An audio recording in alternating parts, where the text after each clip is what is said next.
한 주간 잘들 지내셨습니까? 다니엘 기도회로 큰 은혜 받고 계시죠? 아멘. 탕자를 향한 아버지의 사랑 두 번째 시간입니다. 자신의 상속금을 가지고 집을 떠나 가족에게 제명된 탕자 둘째 아들에 대한 아버지의 놀라운 그 사랑을 우리는 지난 시간 함께 나누었습니다. 아버지는 탕자를 기다리며 매일같이 마을 어귀에 나가 아들이 돌아오기만을 기다렸습니다.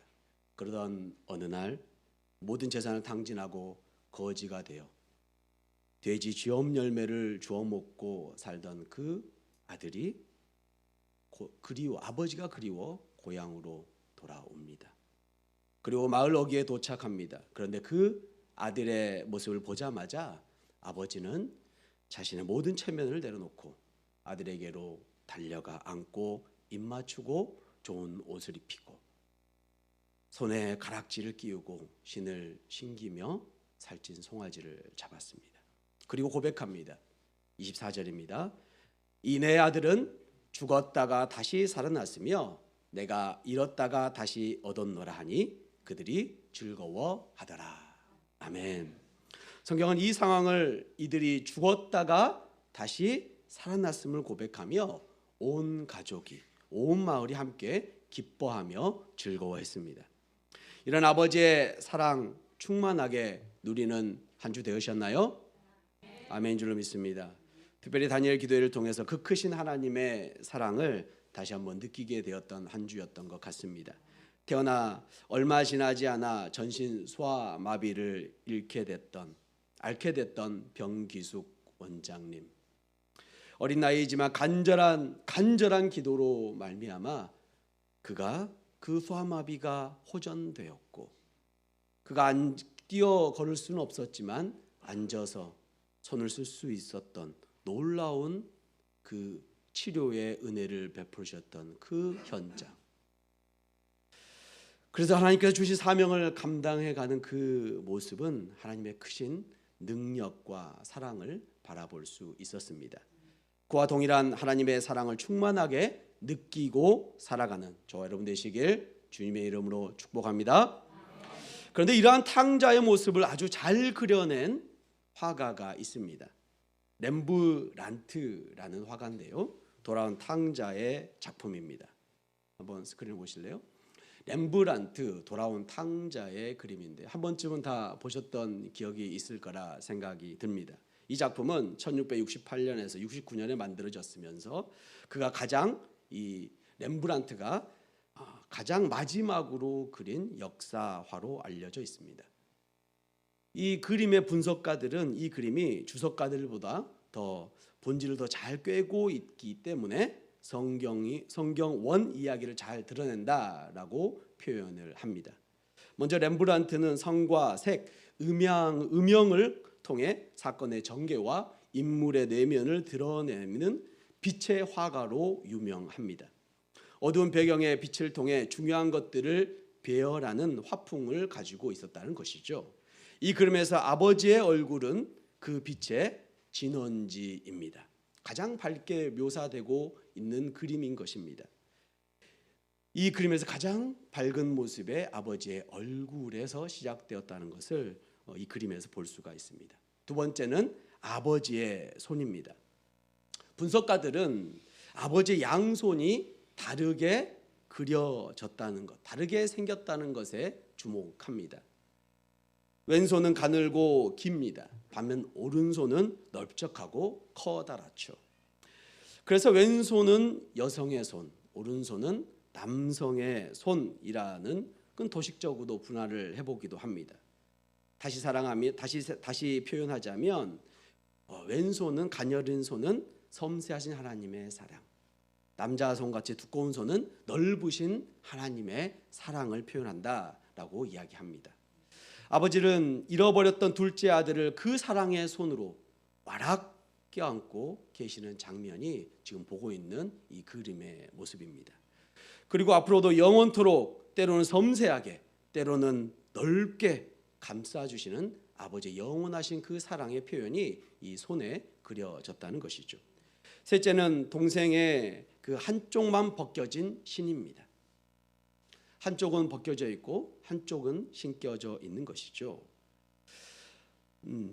정말로 죄업 열매를 먹고 간신히 집으로 돌아온 그 비참한 둘째 아들의 모습이 잘 표현되어 있습니다. 그렇지만 오른발은 신을 신고 있습니다. 어찌하면 왼발만 신을 벗고 있는 것일까요? 우연일까요? 결코 우연이 아닙니다. 지금까지 이 그림의 주된 구조를 보면 왼쪽과 오른쪽의 대조로 잘 표현되어 있습니다. 이 동생의 오른발에 신이 신겨져 있는 어색함은 다름 아닌 그의 오른편 허리에 춤에 차고 있는 작은 칼과 연관이 있습니다. 이 칼은 왜 차고 왔을까요? 집안에 누구를 죽이고 싶은 것일까요? 아니면 오랜 세월 험한 야생 생활을 했기에 그 호신용으로 차고 있는 것일까요? 이 칼은 그런 칼이 아닙니다. 이 칼은 바로 신분을 표현하는 칼입니다. 자신이 처참한 환경 속에서도 집에서 가지고 나간 그 모든 것을 다 팔아 먹었지만 그 작은 칼만큼은 팔지 않고 소유하고 마지막 남은 자신의 표식으로 가지고 있었다는 것이죠. 그것은 바로 아버지의 아들이라는 표식을 말하고 있는 것입니다. 최후의 순간까지도 이 작은 검 하나만은 팔지 않고 있었다는 그 사실, 그가 아버지의 아들이라는 사실을 붙들고 있었다는 것이죠. 이것이 아버지가 둘째 아들을 환대한 진정한 이유일 것입니다. 한 번 아들은 영원한 아들이기 때문입니다. 그리하여 탕자의 오른쪽 발의 신은 더불어 그 정신을 잘 표현해 줍니다. 넷째는 탕자의 형입니다. 어디를 봐서 오른쪽에 그 사람이 탕자의 형인 것일까요? 아버지의 빛에서 곧바로 반사되어서 그 빛이 오른쪽에 있는 그 사람에 서 있는 사람의 얼굴에 비추고 있기 때문입니다. 아버지의 얼굴에 빛을 받고 있으며 같은 색, 같은 스타일의 유대인 복장, 특히 이렇게 옷이 길다는 것은 상속자를 의미합니다. 통상 일꾼의 옷은 소매가 옷자락이 매우 짧습니다. 일을 해야 하니까요. 이를테면 창세기 요셉의 옷은 채색 옷이었습니다. 이 채색 옷이란 말은 이렇듯 긴 옷이란 뜻을 갖고 있습니다. 상속자란 의미라는 것이죠. 그렇기 때문에 형들은 그 요셉을, 동생을 미워하고 시기했던 것입니다. 여기서는 형의 이 그 긴 채색 옷을 형이 입고 있습니다. 또한 눈살을 찌푸리고 말이 없이 서 있습니다. 오늘 본문은 이 맏아들에 대한 이야기입니다. 이 형은 집 떠나 고생하고 돌아온 동생에 대하여 어떻게 생각하고 있는 것일까요?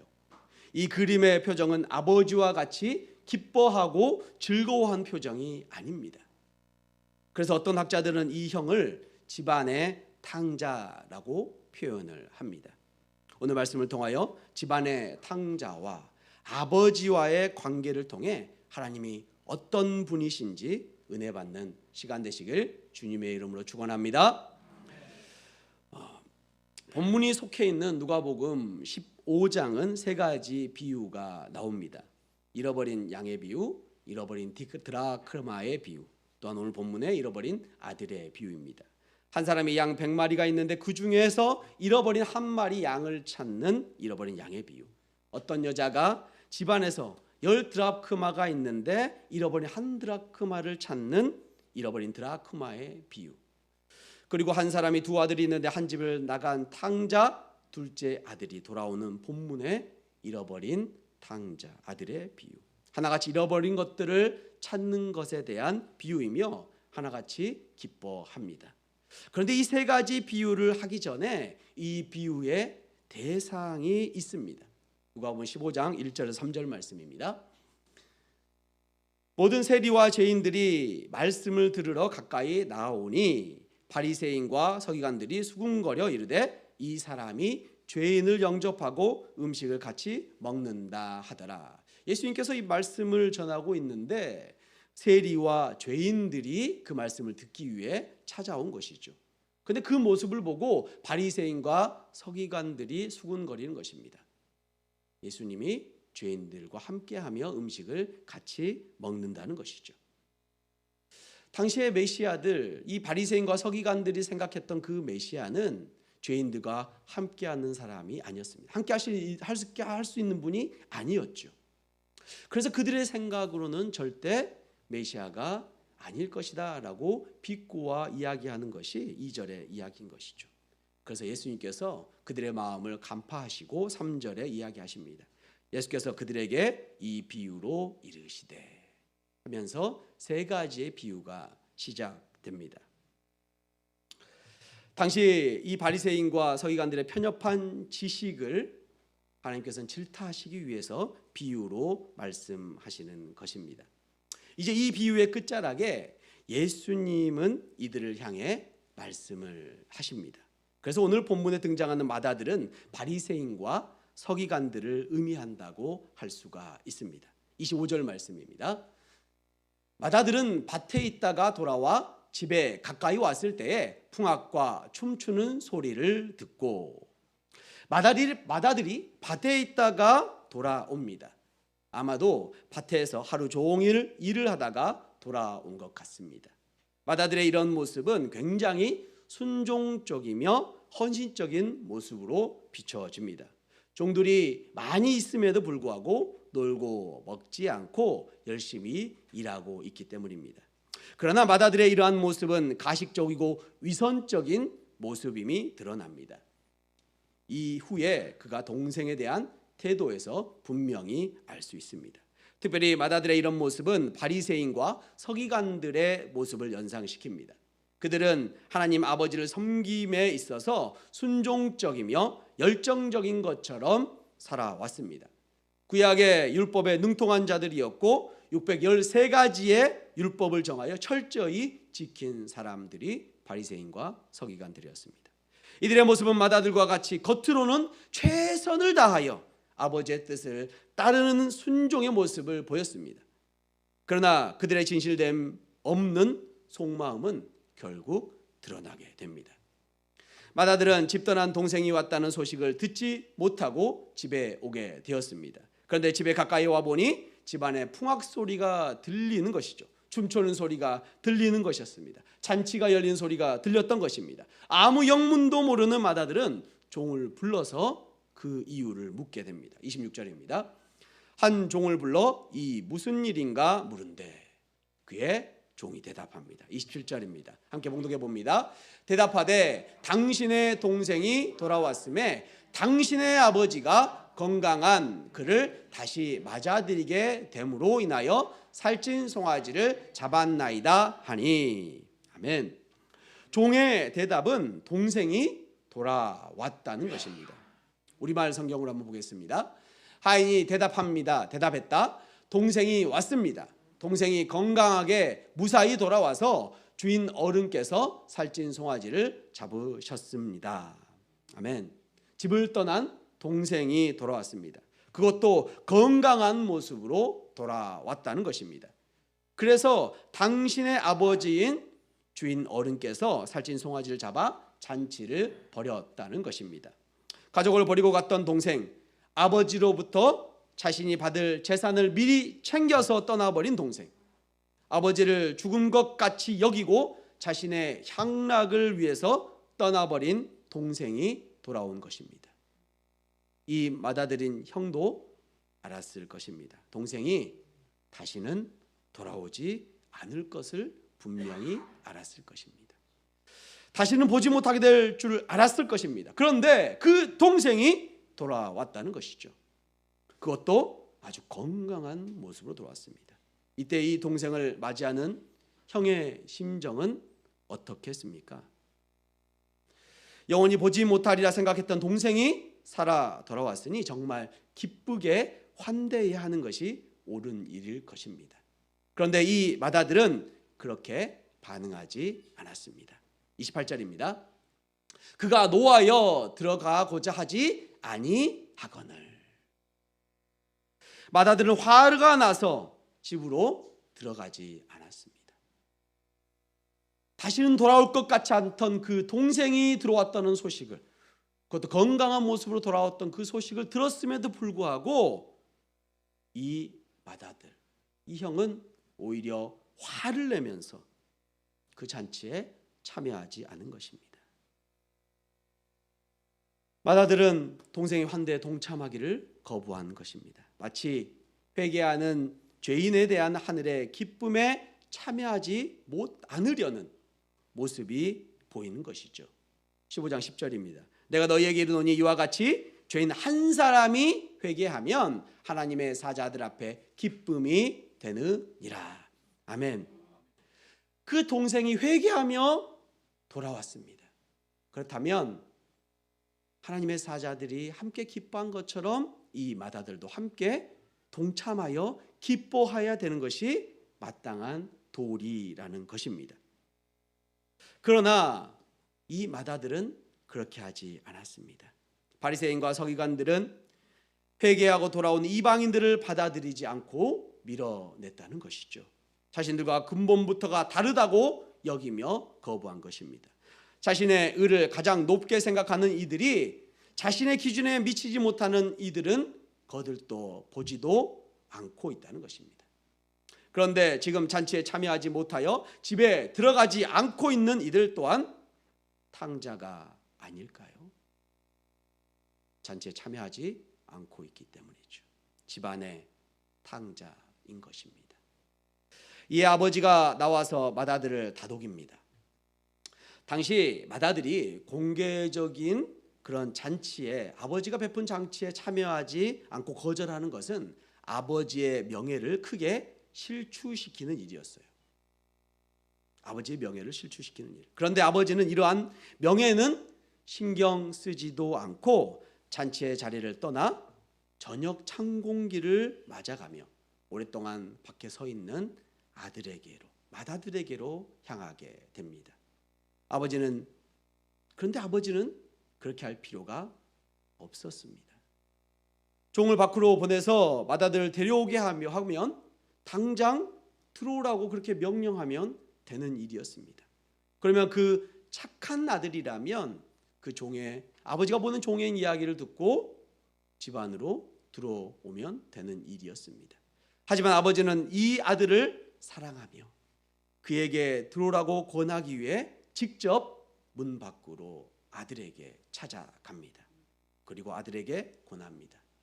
여기서 권하다라는 단어는 명령으로 강권하다라는 뜻이 아니라 간곡히 부탁하거나 요청하다라는 의미를 가지고 있습니다. 아버지는 맏아들에게 명령하지 않았습니다. 아버지의 권위와 권세로 분명히 맏아들에게 들어와라 라고 명령할 수 있지만 그렇게 하지 않으신 것이죠. 아버지는 둘째 아들에게 그러했던 것처럼 맏아들에게도 권위를 내세우지 않고 사랑을 대신했습니다. 둘째 아들이 먼 발치에서 보였을 때 달려가 끌어안은 것처럼 이 큰 아들, 맏아들에게도 직접 찾아가 끌어안고 사랑을 베풀고 있는 것입니다. 사랑하는 성도 여러분, 아버지의 명예를 실추시키며 잔치에 참여하기를 거부하는 맏아들에게 아버지는 명령하지 않았습니다. 아버지는 친절하게 맏아들에게 다가가 타일렀습니다. 하나님은 죄인들과 함께하는 예수님을 거부하는 바리새인과 서기관들에게 동일하게 사랑을 베풀어 주신 것입니다. 예수님은 탕자의 비유를 통해서 그 아버지의 사랑을 바리새인과 서기관들에게 가르쳐 주시고 계신 것입니다. 우리를 자녀 삼아 주신 하나님은 언제나 한결같이 우리를 사랑하여 주시는 분이신 줄 믿으시기 바랍니다. 그런데 맏아들은 도대체 왜 화가 난 것일까요? 죽은 것 같이 여겨진 동생이 살아 돌아온데 말입니다. 맏아들이 자신의 분을 아버지에게 표출합니다. 29절입니다. 함께 봉독해 보겠습니다. 아버지께 대답하여 이르되 내가 여러 해 아버지를 섬겨 명을 어김이 없거늘 내게는 염소 새끼라도 주어 나와 내 벗으로 즐기게 하시니 없더니. 아멘. 맏아들은 먼저 자신의 충성심을 드러냅니다. 더군다나 아버지의 명령을 어긴 적이 없음을 강조해서 이야기합니다. 내가 여러 해 아버지를 섬겨 명을 어김이 없거늘. 이러한 모습은 율법을 준수하는 모습을 생각나게 합니다. 신명기 26장 12절에서 13절 말씀입니다. 셋째 해 곧 11조를 드리는 해에 내 모든 소산의 11조 내기를 마친 후에 그것을 레위인과 객과 고아와 과부에게 주어 내 성읍 안에서 먹고 배부르게 하라. 그리할 때에 내 하나님 여호와 앞에 아뢰기를 내가 성물을 내 집에서 내어 레위인과 객과 고아와 과부에게 주기를 주께서 내게 명령하신 대로 하였사오니 내가 주의 명령을 범하지도 아니하였고 잊지도 아니하였나이다. 아멘. 율법의 마지막 13절의 후반절에 어떻게 고백합니까? 내가 주의 명령을 범하지도 아니하였고 잊지도 아니하였나이다. 아멘. 율법에 대한 그 준수에 있어서 그 행위로 다 했음을 고백하는 구절이 오늘 신명기 26장 13절의 말씀이라는 것이죠. 결국 맏아들은 이러한 충성심의 자랑은 아버지의 마음을 헤아리지 못한 자신의 의가 되어 있다는 사실을 잘 보여줍니다. 이러한 맏아들의 태도는 여러 가지 문제점을 이야기합니다. 첫 번째는 맏아들은 자신이 회개할 것이 없다고 생각하며 따라서 회개하지 않는 사람의 범주에 속한다고 자신을 여긴 것이죠. 그러나 의인은 없나니 단 한 명도 없는 줄로 믿습니다.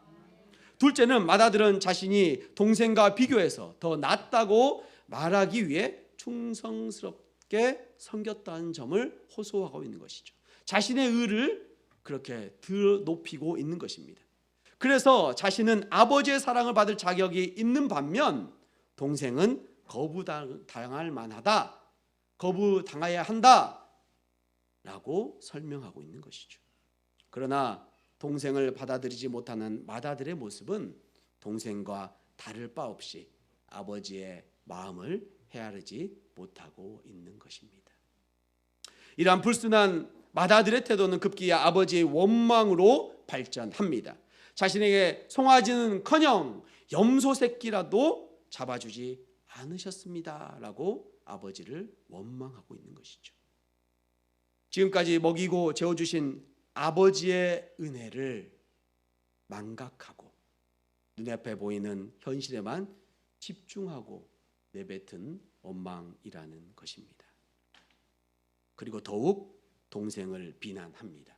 30절입니다. 아버지의 살림을 장녀들과 함께 삼켜버린 이 아들이 돌아오매 이를 위하여 살찐 송아지를 잡으셨나이다. 맏아들은 동생을 이 아들이라고 표현하고 있습니다. 동생이라 표현하지 않고요, 아버지의 아들이라고 표현하고 있는 것이죠. 맏아들은 동생을 가족으로 인정하고 있지 않고 있음을 확실히 보여주는 표현입니다. 자신은 다시 이 돌아온 동생을 가족으로 받아들일 생각이 없다라는 것입니다. 그리고 맏아들은 동생의 허랑방탕한 삶을 표현합니다. 장녀들과 함께 삼켜버렸다. 동생을 만나지도 않은 형이 이 사실을 어떻게 알았는지 알 수는 없습니다. 그러나 맏아들의 상상력으로 자신이 먼 나라에 갔다면 그렇게 했을 것이다 라는 상상을 했을 수도 있습니다. 그렇다면 이 맏아들 또한 몸은 아버지의 집에 있었으나 자신의 육신은 아버지와 동행하고 있었지만 사치스러운 생활을, 먼 나라를 동경하고 있었다고 생각해 볼 수도 있습니다. 어찌되었건 맏아들의 관심은 잃어버린 아들이며 동생에게 있는 것이 아니라 사치스러운 생활로 낭비된 잃어버린 재산에 더 있다는 것을 밝히 보여줍니다. 맏아들은 이러한 마음으로 동생에 대한 시기와 질투로 가득 차게 되었던 것입니다. 이러한 불만 가득한 맏아들의 불평에 아버지는 대답하여 주십니다. 31절 함께 봉독합니다. 아버지가 이르되 얘야 얘 너는 항상 나와 함께 있으니 내 것이 다 내 것이로되. 아멘. 아버지는 맏아들이 둘째 아들의 행동에 대한 진술에 반응하지 않습니다. 맏아들이 둘째 아들의 잘못됐던 것, 그가 그렇게 장기에게 모든 돈을 다 내어버렸던, 그가 가족을 다 버리고 갔던 그러한 진술에 반응하지 않습니다. 왜일까요? 이미 아버지는 둘째 아들 다 용서했기 때문이죠. 둘째 아들의 그 죄는 이제 죄가 되지 않기 때문입니다. 그 아들이 이미 회개하고 돌아왔기 때문입니다. 아버지는 맏아들을 부릅니다. 어떻게 부르고 있죠? 얘야, 맏아들아 이렇게 부른 것이 아니라 얘야 라고 다정스러운 음성으로, 부드러운 음성으로 가족의 일원으로 자녀를 부르고 있습니다. 아들아, 내가 너와 언제나 함께하지 않았느냐? 내가 너와 언제나 이 집안에서 언제나 너와 동행하지 않았느냐? 아버지와 언제나 동행하는 은혜를 너는 누리고 있지 않았느냐? 라고 다 이르십니다. 그리고 내 것이 다 내 것이 아니냐라고 말씀해 주십니다. 아버지는 맏아들에 대한 위로는 언제나 동행함, 그리고 내 것이 다 내 것이라는 것입니다. 아버지의 대답에서 알 수 있듯이 맏아들은 가장 큰 고민은 자신이 물려받을 재산이 줄어드는 것이었습니다. 장자로 2배의 재산을 물려받아야 하는데 자신의 것이 줄어들 수 있다는 것이죠. 왜냐하면 둘째 아들이 돌아왔기 때문이죠. 둘째 아들이 돌아와서 자신의 분깃을, 맏아들이 다 누려야 할 것을 그 아들이 좀먹게 된다는 것입니다. 그러나 아버지는 이러한 맏아들을 위로하며 아버지의 것이 변함없이 맏아들 다 너의 것임을 사랑의 음성으로 말씀해 주십니다. 그리고 맏아들에게 당부합니다. 32절 우리 함께 봉독합니다. 이 내 동생은 죽었다가 살아났으며 내가 잃었다가 얻었기로 우리가 즐거워하고 기뻐하는 것이 마땅하다 하니라. 아멘. 다시 돌아온 동생으로 인해 즐거워하며 기뻐하자는 것입니다. 아버지의 마음을 따라 기뻐하라는 것입니다.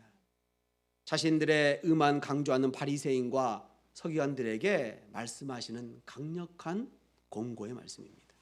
사랑하는 맏아들 바리새인과 서기관들아, 너희들이 지금까지 나와 동행하였고 앞으로 너희의 분깃을 받을 것이니 나에게 다가오는 집떠난 둘째 아들을 동생으로 받아들여라. 용서하여 주어라. 아버지의 마음을 헤아려 사랑하라는 것이죠. 율법의 참된 목적인 하나님 사랑과 이웃 사랑을 실천하라라고 아버지가 그 아들에게, 하나님이 또한 예수님이 바리새인과 그 서기관들에게 말씀하고 계신 줄로 믿습니다. 사랑하는 성도 여러분, 아버지에 대한 가장 큰 효도가 무엇인지 아시나요? 큰 선물, 많은 용돈을 드리는 것이 효도가 아닙니다. 매일 전화드리는 그 문안의 전화가 아버지는, 부모님은 더 기뻐하십니다. 그리고 가장 큰 효도는 부모님의 마음을 알아 따르는 것이죠. 그래서 형제 가운데 싸우지 아니하고 화목한 모습이 부모가 가장 바라는 모습일 것입니다. 하나님 아버지의 마음도 똑같을 것이라 사려됩니다. 하나님 아버지의 마음을 깨달아 서로 사랑하는 저와 여러분 되시길 소망합니다. 말씀을 마치고자 합니다. 집안에 탕자는 둘이 있었습니다. 집안을 떠난 둘째 아들과 그 첫 번째 탕자겠죠. 그리고 집안에 있는 맏아들, 집안에 있는 탕자였습니다. 그는 동생이 돌아온 것을 기뻐하지 않고 시기하고 질투했습니다. 자신의 것을 잃을까 두려웠기 때문입니다. 사랑하는 성도 여러분, 성도 여러분의 모습은, 저와 여러분의 모습은 어떻습니까? 우리는 아들됨으로 만족하지 못하고 다른 아들들과 비교하며 살아갑니다. 오늘 본문에 나오는 맏아들, 바리새인과 서기관, 그 모습은 어쩌면 먼저 주님의 자녀가 된 우리의 모습일 수도 있습니다. 그런데 우리의 이러한 모습을 다른 형제 자매들의 그 아들들과 비교하지는 않습니까? 김 집사는 이번에 50평짜리 집을 샀대. 박 장로가 이번에 1억짜리 벤츠를 샀대. 그런데 나는 뭐지? 나는 차도 없는데, 나는 내가 누울 방 한 칸도 없는데, 이 권사님 아들이 이번에 서울대를 들어갔대. 최 집사님 딸이 부잣집에 이번에 시작했대. 한 100억짜리 부잣집이죠. 그런데 내 자녀들은, 하나님 이게 뭡니까? 왜 저에게는 집을 주지 않으시고 저에게는 벤츠를 주지 않으시고, 왜 우리 아들은 서울대를 못 가고, 왜 우리 딸은 100억짜리 부잣집에 시집가지 못합니까? 라고 우리의 모습과 형제 자매들의 모습을 비교하고 계시지는 않습니까? 사랑하는 성도 여러분, 이런 불만과 비교 이전에 우리가 어떻게 이 자리에 있는지를 기억하시길 바랍니다. 우리가 아버지의 그 놀라우신 사랑과 은혜를 받고 언제나 그 하나님과 그 주님과 언제나 동행하고 있다는 사실을 기억하시길 바랍니다. 어제 다니엘 기도기간 가운데 우리 전도사님이, 간증하는 전도사님이 이런 표현을 한 게 참 기억이 납니다. 부모님이, 어머니가 계실 때, 그러니까 결혼하고 나서는 어머니가 따로 분가해서 살았는데, 어머니와 같이 있지 않으니까 냉장고 열었더니 반찬이 없고요. 세탁은 세탁기가 하는 줄 알았더니 세탁기는 그대로 그 자리에 있고, 엄마가 반찬을 해서 냉장고에 넣어뒀고, 엄마가 그 빨래들을 세탁기에 다 집어넣고 세탁을 하고 개워서 내 옷장에 넣어두었다는 것이죠. 무슨 의미를 갖고 있습니까? 우리의 삶의 현장 가운데 하나님이 살아계시지 않은 것 같습니다.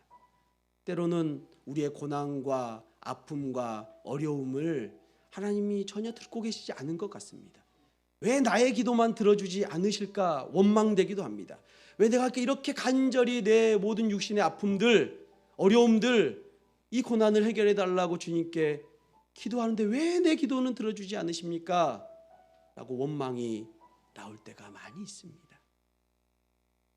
그런데 한 걸음 뒤에 나가서 봤더니 우리 주님께서 일하고 계셨던 것이죠.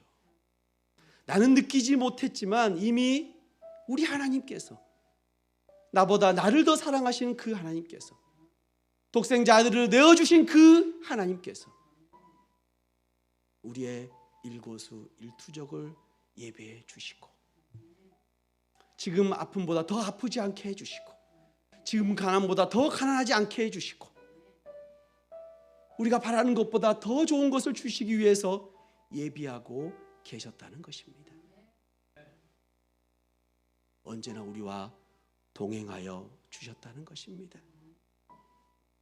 우리가 주님께 불만하고 불평하기에 앞서 우리가 지금 누리고 있는 그 은혜를 다시 한번 깨닫기를 소망합니다. 거기다 주님께서는 우리에게 말씀해 주십니다. 내 것이 다 너의 것이다 라고 말씀해 주십니다. 우리에게 주님께서 주신 것이 무엇입니까? 저 영원한 천국 소망을 주신 줄로 믿습니다. 영원한 그 하나님의 나라를 우리에게 주신 줄로 믿습니다.